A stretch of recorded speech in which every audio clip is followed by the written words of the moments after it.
Hi friends, please subscribe to Amravati Media and press the bell icon for more latest updates. KCR నెత్తిన పాలు పోస్తున్న పవన్.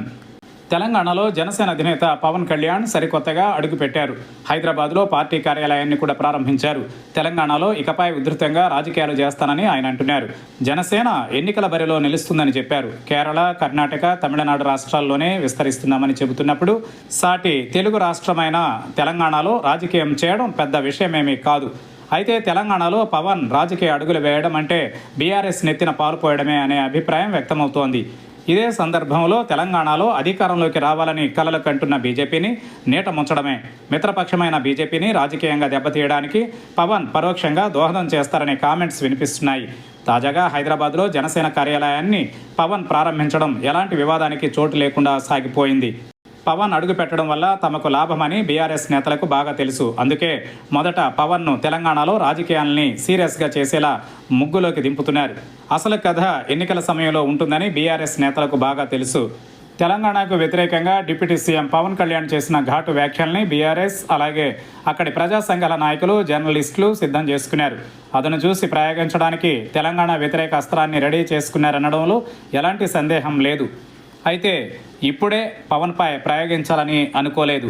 ఈ నెల మొదటి వారంలో తెలంగాణ ఆవిర్భావ దినాన్ని పురస్కరించుకుని ఏదో చేయాలని పవన్ అనుకుంటే అక్కడి సమాజం ఏ రకంగా విరుచుకుపడిందో చూశాం. తెలంగాణలో నివాసం ఉండడానికి అలాగే రాజకీయాలు చేయడానికి తమకు ఎలాంటి అభ్యంతరం లేదని వారు చెబుతున్నారు. అయితే తెలంగాణ ఏర్పాటునే కించపరిచే వ్యాఖ్యలు చేస్తూ మరోవైపు ఆ రాష్ట్ర శ్రేయోభిలాషి అంటే ఒప్పుకునే పరిస్థితే ఉండదనేది ఆ సమాజ నిశ్చిత అభిప్రాయం.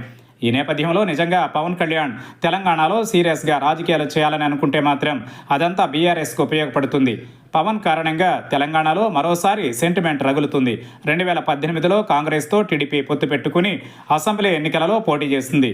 చంద్రబాబు రూపంలో మరోసారి సీమాంధ్ర పాలన సాగించాలని అనుకుంటున్నారని కేసీఆర్ పెద్ద ఎత్తున ప్రచారం చేశారు. దీంతో అధికారంలోకి వచ్చే అవకాశాన్ని చంద్రబాబు కారణంగా కాంగ్రెస్ కోల్పోయింది. 2028లో కూడా ఇదే జరుగుతుంది. పవన్ కళ్యాణ్ రూపంలో బీజేపీ సీమాంధ్ర పాలన తీసుకురావాలని అనుకుంటోందంటూ బీఆర్ఎస్ అస్త్రం ప్రయోగిస్తోంది. ఆ దెబ్బకు బీజేపీ, కాంగ్రెస్ రాజకీయంగా తీవ్రంగా నష్టపోవడం ఖాయమని పలువురు అంటున్నారు. అంతిమంగా బీఆర్ఎస్ రాజకీయంగా లబ్ధి పొందుతుంది. బీఆర్ఎస్తో పవన్ కళ్యాణ్ లోపాయికారి ఒప్పందం కుదుర్చుకుని అక్కడ రాజకీయాలు చేయాలని అనుకుంటున్నారా అనే అనుమానం కూడా కొందరిలో లేకపోలేదు.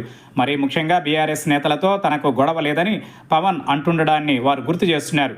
రాజకీయాలలో ఏదైనా సాధ్యమే.